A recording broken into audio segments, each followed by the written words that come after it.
You don't think your own child will forget you. Not at the gate, not at check-in, not when you're holding a printed itinerary you didn't realize was never real. You don't expect to be the woman they page over the loudspeaker, like some lost elderly passenger. Passenger Diane Whitaker, please report to gate 41.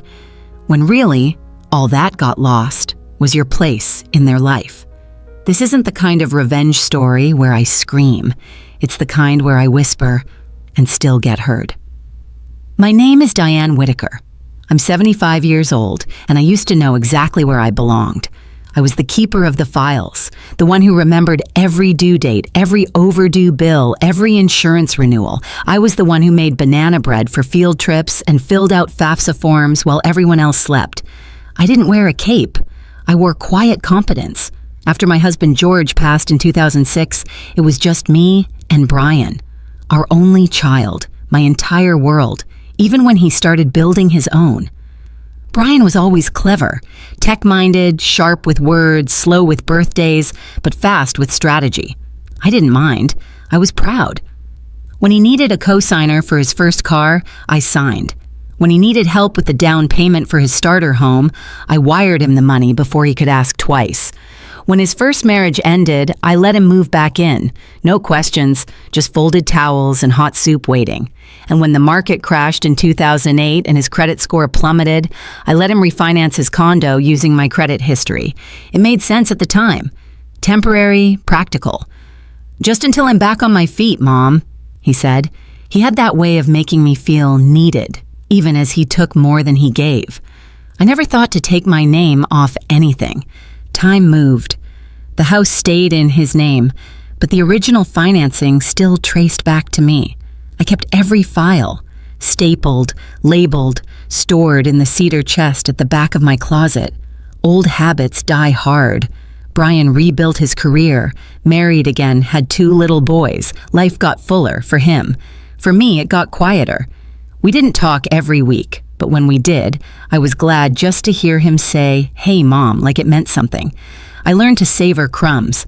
Every once in a while, he'd ask, "Need anything?" I'd always say no. That's just how it is when you're a mother. You give, and then you give a little more, hoping somewhere deep down that it'll circle back, not in gifts, but in regard, in remembering. Last summer, he called. "We're going to Maui," he said. It was a family trip. Him, his wife, their 2 boys. "And you, of course," he added quickly. "Of course," I repeated, even though I hadn't been invited anywhere in years. I started getting ready the day after he told me.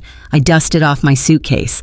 I laid out my soft yellow cardigan, the one that made me feel both warm and seen. No confirmation ever came, but I didn't question it. I figured it would come through last minute. Brian was always last minute. He texted the flight details. Delta 1789, gate 41, board at 10:15. That morning, I arrived 2 hours early, like always. I sat by the vending machines watching families in matching shirts and toddlers dragging backpacks shaped like bears. I kept looking at my phone, waiting for a message from Brian, or even a joke about how early I was. Nothing. When boarding began, I stood up. My boarding pass didn't scan. The agent scanned again. Then she looked at her screen, then at me. "There's no reservation under your name," she said calmly, like it happened all the time. I smiled, half embarrassed, half trusting. "It must be under a group booking. My son arranged it." She typed something, then shook her head. "No group under that name either." I called Brian straight to voicemail. I sat back down, waited. Maybe he sent it to a different email. Maybe he added me late. I waited 38 minutes. Then I watched the plane taxi out. I remember how confidently it moved, like it had done this 1,000 times, like it knew exactly where it was going. I sat there another hour, just in case. They say being forgotten is the worst feeling, but I don't agree. Being intentionally left behind, made to believe it was just an oversight, that's worse, because it makes you question your memory, your worth, your history. It makes you ask yourself, did I imagine all those years of sacrifice? Did I invent our bond in my own mind? And deep down, I knew. Brian didn't forget. He decided I wasn't necessary. That night, I didn't cry. I made tea. I folded laundry. I fed the cat. The house felt too big, too hollow, like the past was echoing back at me in all the quietest corners. No one called, no one knocked, no apology, just stillness.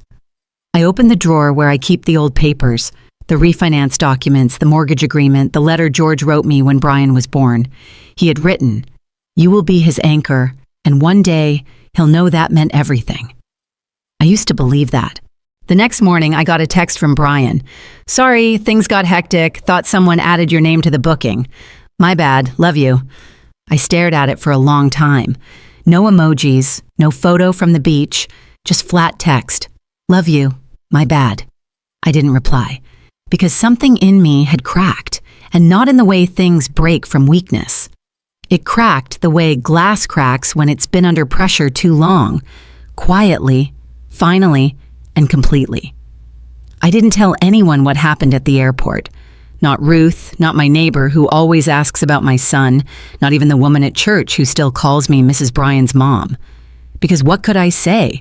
That my son had invited me, then left me standing at the gate with a smile and a sweater and no way to board? That I'd waited long enough for the loudspeaker to say my name twice, slowly like I couldn't find my way? You don't say that out loud. You fold it. Tuck it inside. Act like it was just a mix-up, even though you know better. 3 days later, a box showed up at my door. Brown cardboard, no return address. Inside, a t-shirt that said Aloha in faded red letters and a keychain shaped like a pineapple. There was no card, no note, just the smell of sunscreen and obligation. I set the box on the counter. Didn't throw it away. Didn't use it either. It just sat there, like a silent question. Have you ever received something that looked like a gift, but felt like a message? If that ever happened to you, you're not alone. Later that week, I did what I always do when I need to clear my mind. I pulled weeds. My hands were sore within minutes, the gloves too thin. The hydrangeas had browned early this year. The soil was tired. Maybe I was too. I kept pulling anyway. Sometimes you have to touch the earth to remember you're still rooted. Then came the envelope, cream-colored smooth, with my full name typed in block letters, Diane Whitaker, like a bill collector had addressed it. Inside, a financial statement from Columbia National Bank. It was labeled Finalized Property Equity Transfer, confirmation copy. I blinked, then read again. It listed my name as the co-borrower. It cited the condo address where Brian and his family lived. It said $250,000 had been disbursed through a refinance loan. Approved, completed, closed. I hadn't signed anything, not recently. At first, I wondered if it was a mistake. Maybe Brian had used a form I'd signed years ago. So I pulled my files, every drawer, every folder, scanned for my signature. I found a scanned PDF from 2017, from the last time I helped Brian after his divorce. It had my digital signature on it, same initials, same date. But that document was only for temporary assistance with a 2-year limit. Yet now, 7 years later, it had been reused, refiled, rerouted. My name had been used again, without my permission. That night, I didn't eat much. I boiled water for tea, then left it to cool. The house had that stillness again, that something's shifted silence. I sat on the couch and looked at the statement again. On the back page, something strange caught my eye. Recipient transfer address, not Brian's name. It read, Elaine Griffin, 1527 Summer Hill, Lynn Elaine. That was his wife's mother, the woman who once gave me a Christmas oven mitt with the tag still attached. The woman who told Brian at dinner once, "Your mom means well, but she's too traditional." He bought a house for her, with money that came from my name. There's a kind of heartbreak that doesn't come with yelling. It comes in waves of quiet. It's realizing you've been repurposed, not as a person, but as a tool. He didn't just forget me at the gate. He replaced me. I didn't call him. I didn't text to ask why, because deep down, I knew the answer. It wasn't an accident. It was convenience. And it didn't start that week. It had been building for years. the slow removal of my voice from every decision, the "don't worry about it, moms," the "I've got it handled." They sound like care at first, but sometimes control dresses up as kindness, and I'd worn that disguise for far too long. A few days later, I opened Facebook. I don't post, just look. And there it was, a photo of Brian, his wife, their boys, and Elaine, all standing in front of a beige 2-story home with a red ribbon across the porch. The caption, "New beginnings for family, blessed to give back to the ones who've given us everything." 3 heart emojis. There was no tag for me. No caption about the woman who helped him buy his first laptop. No line about the mother who signed for his first home. No space in the frame. I didn't cry. I stared at the picture like I was trying to find myself in it, even though I already knew I wasn't there. Not physically, not emotionally, not even as a footnote. I want to ask you something, if you're still with me. Have you ever looked at someone you raised and realized they were building a life without the very hands that built them? If you have, you're not crazy, you're not dramatic, you're just seeing clearly, maybe for the first time. That night, I pulled out the cedar chest in my closet. Inside were the old refinance documents, the original 2017 agreement, the notarized signature logs, a file George had once labeled contingency, power of attorney revocation. I sat with them for a long time, not out of rage, out of readiness. Because when someone tries to erase you gently, the first step is remembering. You were never invisible. They just learned how to look through you. I stopped waiting for him to explain. Brian didn't call. He didn't text to say, "I didn't mean for it to go that way," or "let's talk." He didn't even send another box of souvenirs to pretend like I'd been there in spirit. The silence became part of the wallpaper. It filled the space between each breath, between the old clock ticking in the hallway and the hum of the refrigerator. I think I always knew this was coming. I just didn't expect it to arrive like this. So quiet, so deliberate, so final. The following week, I opened my mailbox and found a letter from a name I hadn't seen in years, Cumberland Title Services. It was a formal notification. The house purchased on Summerhill Lane had been legally transferred into Elaine Griffin's sole ownership. The same $250,000 loan, taken out using my name, was listed as the source of the down payment. No mention of me. No co-signer acknowledgement. No line of gratitude.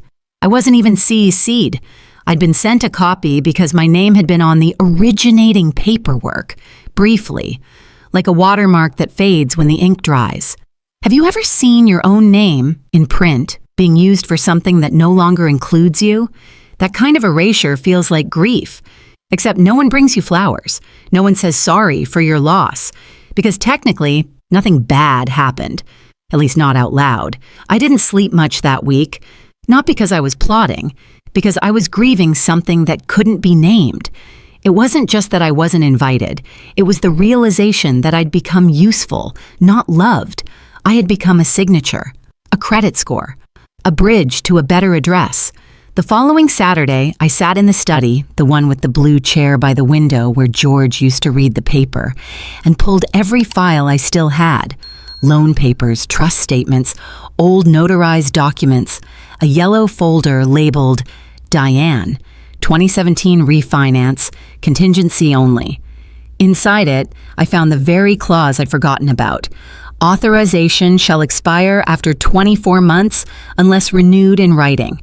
Brian had never renewed it, not with me, not with a lawyer, which meant the refinance he filed wasn't legal, not fully, not clean. I stared at the paperwork for a long time, not to accuse, to confirm, to know. Because when you've been raised to keep quiet and make peace, the hardest thing is allowing yourself to say, this was wrong, and it wasn't your fault for expecting better. Later that night, I opened the cupboard and found the old recipe book. Not to cook anything, just to hold something that still felt like mine. In the margins were notes I'd written during the years when Brian was small. Add cinnamon, Brian's favorite. Leave pecans out, he hates the crunch. Boys' Night Dessert, 1996. It hit me then, harder than anything. I had remembered everything about him, and he had chosen to forget everything about me. You don't recover from that kind of pain in a day. It settles into your bones slowly, like fog seeping under a door frame. And yet, somewhere in that silence, something new started to form. Not revenge, not bitterness, just a need to reclaim what had been mine before I became an afterthought. The next morning, I called Nathan, George's old financial advisor. We hadn't spoken in years, but he still answered in the same calm, steady tone. I told him everything. The refinance, the Summerhill transfer, the timeline, the clause. He didn't interrupt. When I finished, he let out a breath and said, "Diane, you still have rights, but we'll need to act carefully." He asked if I had documentation. I said, "More than Brian thinks I do." We met 2 days later at a coffee shop near the courthouse. He brought a legal pad. I brought 3 folders and a trembling hand. Over black coffee and the sound of an espresso machine, he explained the process. The refinance was filed with outdated authorization. The title transfer used funds from an improperly sourced loan. I could issue a formal challenge through the compliance board. No court drama, just quiet legal correction. And if we uncovered financial misconduct, I could freeze the loan account. I didn't say yes right away, but I didn't say no either. That evening, I went back to my garden, pulled weeds that had grown thicker than ever. Even the rosemary had started to choke under the creeping vines. And I realized that was me. I'd let too many things grow where respect used to be. It wasn't too late. It never is, if you're willing to look at what's been lost and say, I deserve to be whole again. The next morning, I sat at the kitchen table with a blank sheet of paper, wrote down everything from the airport to the Summerhill title, dates, times, notes, copies, everything. I didn't cry. I just felt steady, like something in me had settled. Because when you've been erased, sometimes the most powerful thing you can do is show up in writing. There's something about quiet that feels different after a betrayal. It's not just silence, it's awareness. You start to hear things more clearly. The soft scratch of your own pen, the hum of the fridge, the sharp snap of paper when you open a folder. The house stops feeling like it's holding its breath. It just breathes with you now. That's what happened the morning after I met with Nathan. I sat at the table, the one with the chipped edge from when Brian dropped his cereal bowl at age 6, and laid out the documents. My name was still there, not metaphorically, not symbolically, legally. The 2017 authorization clause had expired after 24 months. Brian never renewed it. The refinance wasn't fully lawful. What he filed was based on an outdated agreement, which meant I still had standing. I wasn't erased. He just hoped I wouldn't check. But I had. And now I knew. I didn't tell anyone yet.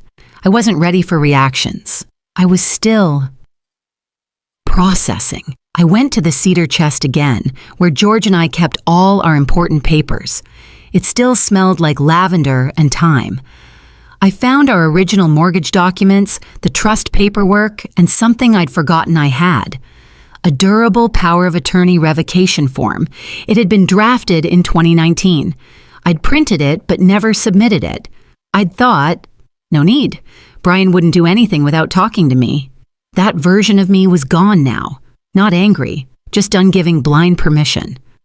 Around noon, I made a cup of warm water with lemon and called Edith, George's former colleague. She used to help us file nonprofit paperwork years ago. She picked up on the second ring. "Diane," she said, like we'd spoken just yesterday. We hadn't. Not in 5 years. "I need your eyes on something," I said. Edith came the next day. Same gray coat, same calm presence. She didn't ask unnecessary questions, just pulled out her glasses and said, "Let's begin." We sat at my dining room table, surrounded by files and folders. She read every page without a single unnecessary comment. Only occasional nods. By the time we reached the refinance packet and Elaine's property registration, she leaned back. "Your position is stronger than his. His filings are incomplete and that clause is expired. If you move now, quietly, you'll be ahead." There was no excitement in her voice, no revenge, just truth. She looked at me. "You're not just still legally present, you're necessary." I didn't realize until that moment how long I'd waited for someone to say that. not you were. You are. That night, I didn't sleep much. Not from worry, from clarity. I pulled out my old fountain pen and wrote a timeline, this time by hand. The flight that never included me, the documents misfiled, the house bought for someone else, the name missing from every thank you. I wrote it all, not to publish, but to witness. Because when the world tries to rewrite your story, sometimes the most powerful thing you can do is just write it back down. The next morning, I had 2 folders. One went into my locked drawer. The other I handed to Edith, who promised she'd deliver it to her legal contact, a nonprofit compliance attorney named Thomas Bell. I didn't need a courtroom, just a paper trail.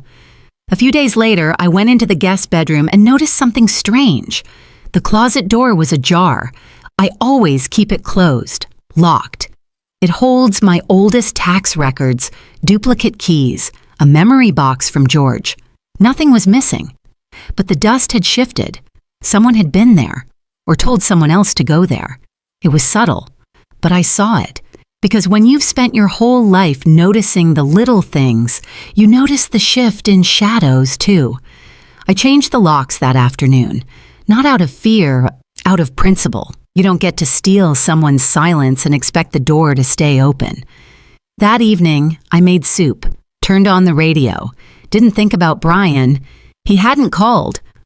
I think, somewhere in his mind, he was still hoping I hadn't noticed, or that I was too old, too tired, too sentimental to do anything about it. But here's the thing, no one warns you about growing older. You don't soften, you sharpen, because time doesn't take away your fire. It just makes you selective about where you burn. The next day, Thomas Bell called. Edith had already sent him the files. He spoke like someone who didn't believe in wasting a single syllable.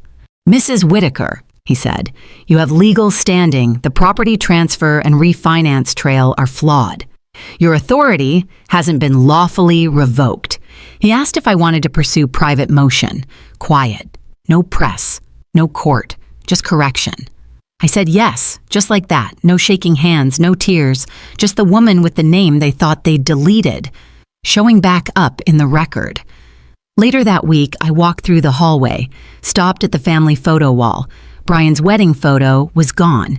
The nail was still there, but the frame was missing. I hadn't moved it. That meant someone else had. Maybe they came for one memory. Maybe they came to make sure I was really disappearing. Too bad for them. I wasn't disappearing. I was reappearing. In every line they'd hoped I wouldn't read. On every document they'd hoped I'd forgotten.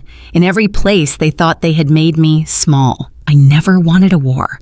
I didn't sit at my kitchen table plotting revenge or wondering how to ruin Brian's life. I just wanted space to breathe in my own name again. To look at a document and see myself still there. To exist in full, not in the margins. The process moved quickly. Thomas, the compliance attorney, handled everything with calm precision. He filed a private motion with the nonprofit oversight board, citing the outdated authorization and improper use of power of attorney. He also froze the refinance account pending investigation.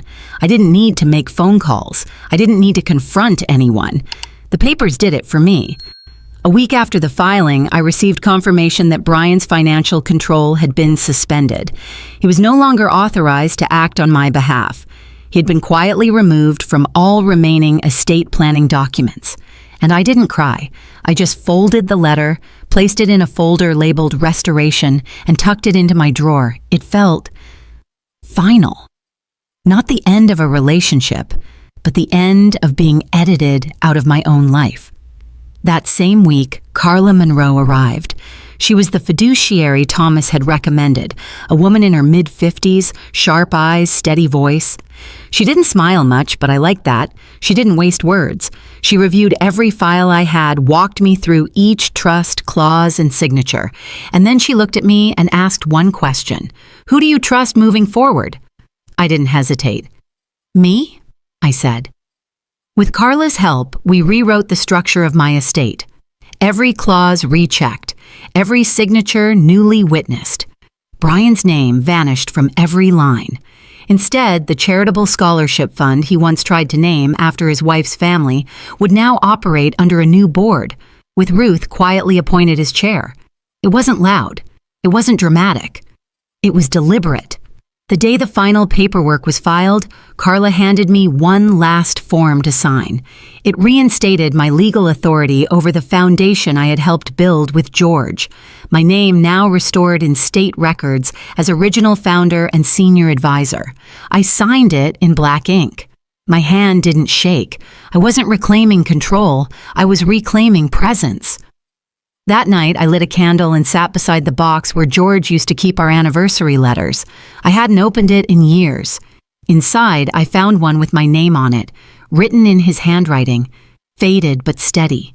He'd written it the year before he died. If anyone ever tries to erase you from what we built, don't fight with anger. Just show up with truth and grace. And if you feel forgotten, remember, you were the first stone laid in this foundation. The next morning, I walked through the house slowly, my fingers traced along the old wallpaper, the bookshelf I stained myself after George passed, the kitchen window that still sticks in spring.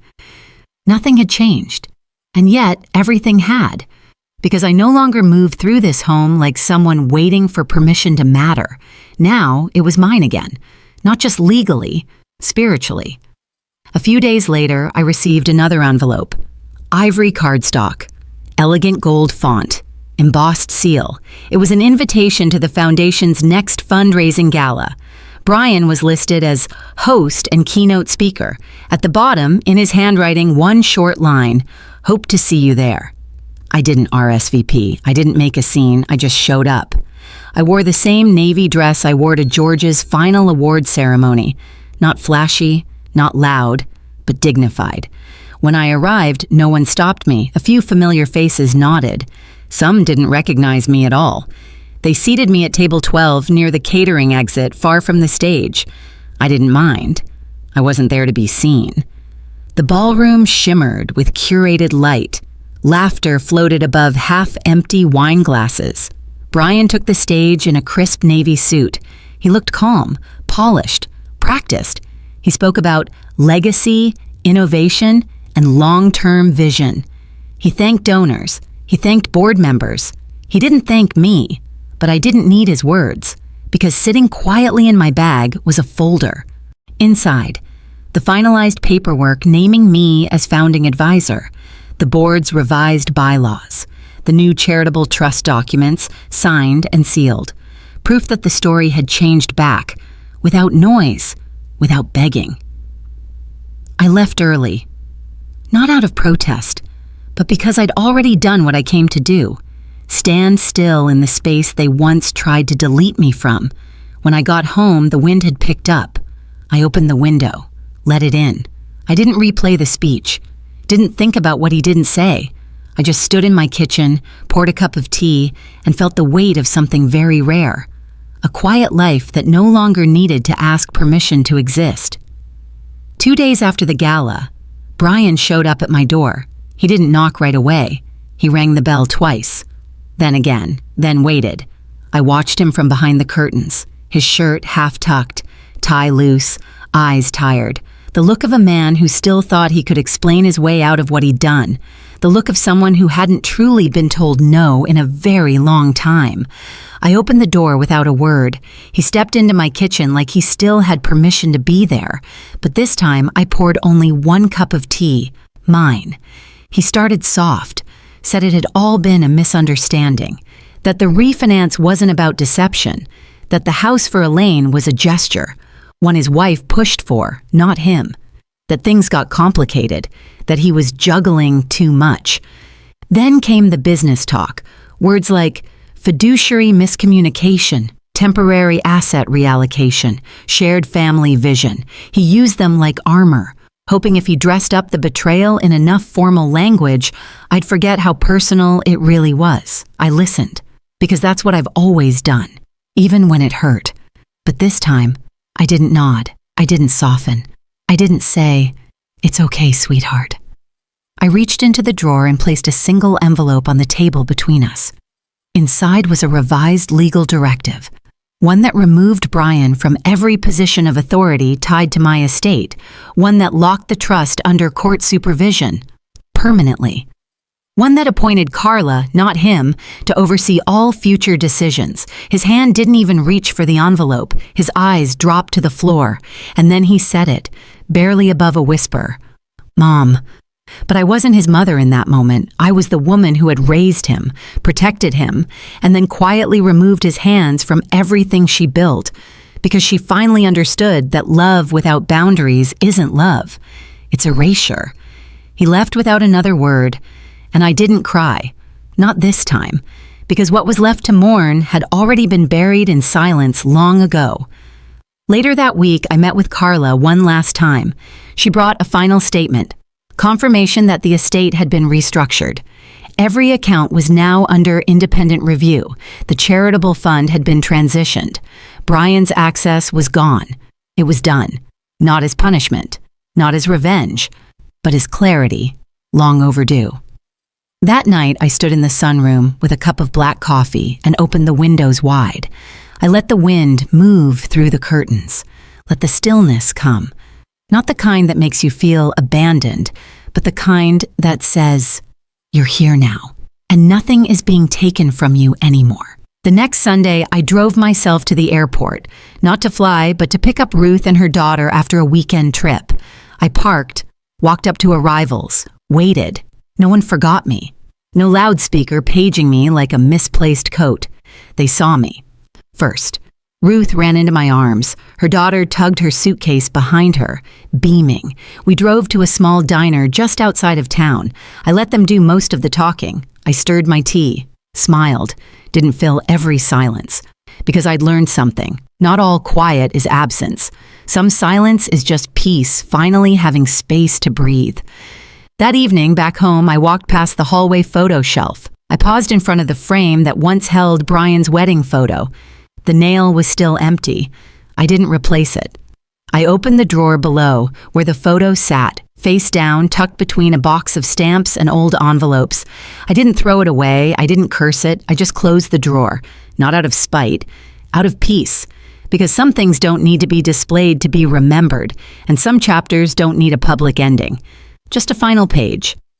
The next morning, I watered the hydrangeas. They had started blooming again. Softer this time, not as wild as before, but stronger. Maybe that's what healing really looks like. Not a full return, just a gentle reappearance. I made eggs, folded laundry, sat by the window with my tea. No rush, no phone calls. Just me, still here, not erased, not forgotten. Not the angry woman who burned everything down, just a woman who finally put her own name back on the story. And now, I want to ask you something, not as a narrator, not even as Diane, but as someone who knows how it feels to be slowly pushed out of your own life. Have you ever had to take your name back, not through yelling or proving anything, but through quiet, steady truth? If you have, or if you're still finding your way there, you're not alone. Not in this space, not in this story. Just drop a word in the comments, any word, that describes where you are in your journey.